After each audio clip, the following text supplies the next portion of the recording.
Coming at ya. And we've got a homebrew today. Yes, we do. From who?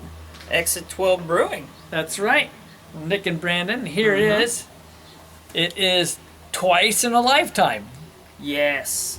Yes. And this is actually the a new iteration of the once in a lifetime, which we have reviewed before, which was Absolutely. a fantastic It was great beer. And so just to get you guys caught up on what that is, an Imperial barrel-aged milk stout with Pete's Major Dickinson's coffee, Norwegian espresso, coconut flakes, and almond slices. And they took the cocoa nibs that they had in the last one out. Yeah, it's barrel-aged, and they primed it with 2 handles of rum for 4 days beforehand. So that's quite a twist going on rum then too. Yeah, and So I like rum, so that should be fun. All right, we're going to get the sucker cracked open. yeah. Here it is. Nice Well, it had and a little dark. bit of a hiss when it opened, right? Yeah, very light, and it was it's a murky color. It's an interesting color.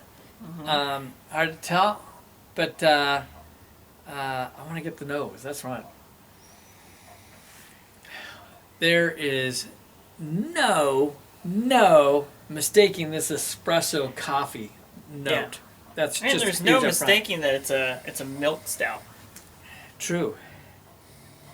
It has that lactose smell to it. And you get some rich chocolate quality along with that coffee. So it comes out like a dark chocolate. You sure you didn't add the cocoa nibs in there? It's almost like it's a dry. Yeah, it makes sense. Norwegian espresso.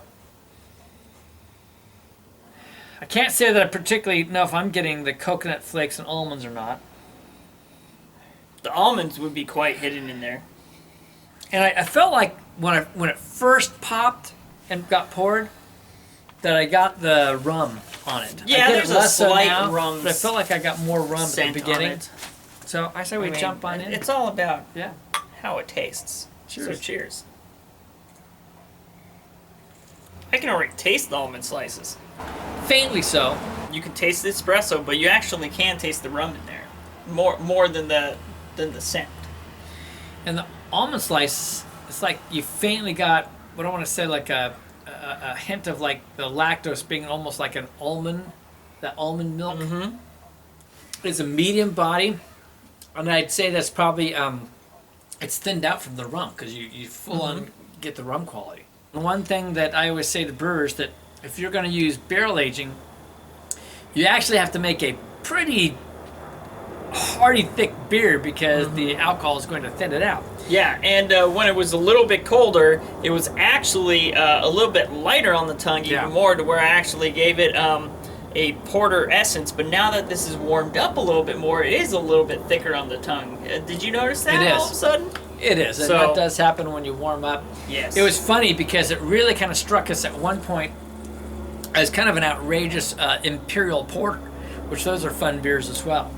Yeah, I was actually going to compare it to my Mirror Pond anniversary ale that I just had, which is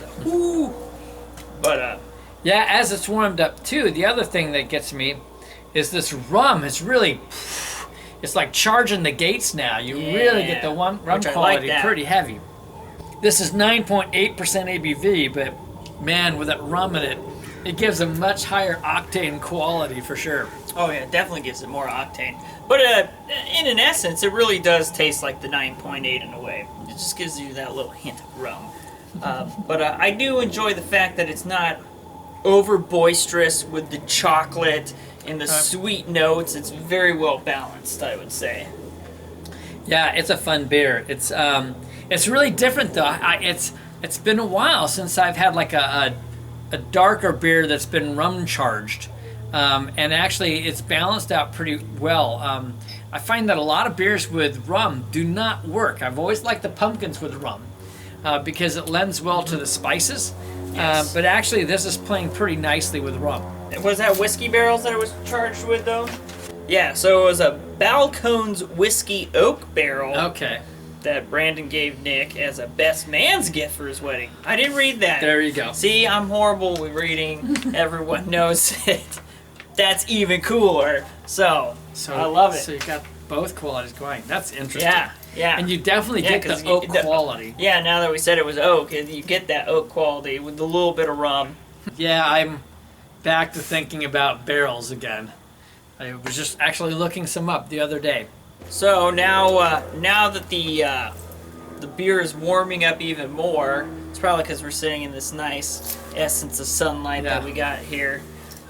The peak that we get now that it's changed to fall and winter weather here in Oregon. It was just raining.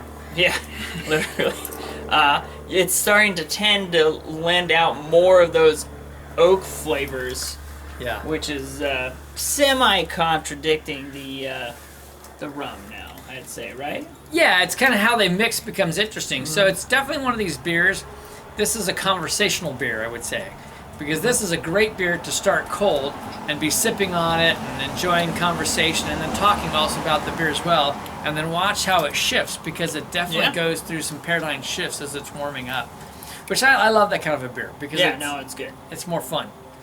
Anyway, I'd say this is a great go again. Once again, I look forward to maybe the next iteration, and It's interesting.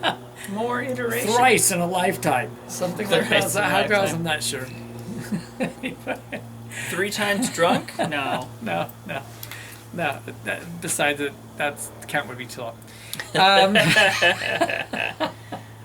All right, this is Kevin This is Christian. saying life's too short, To drink cheap beer.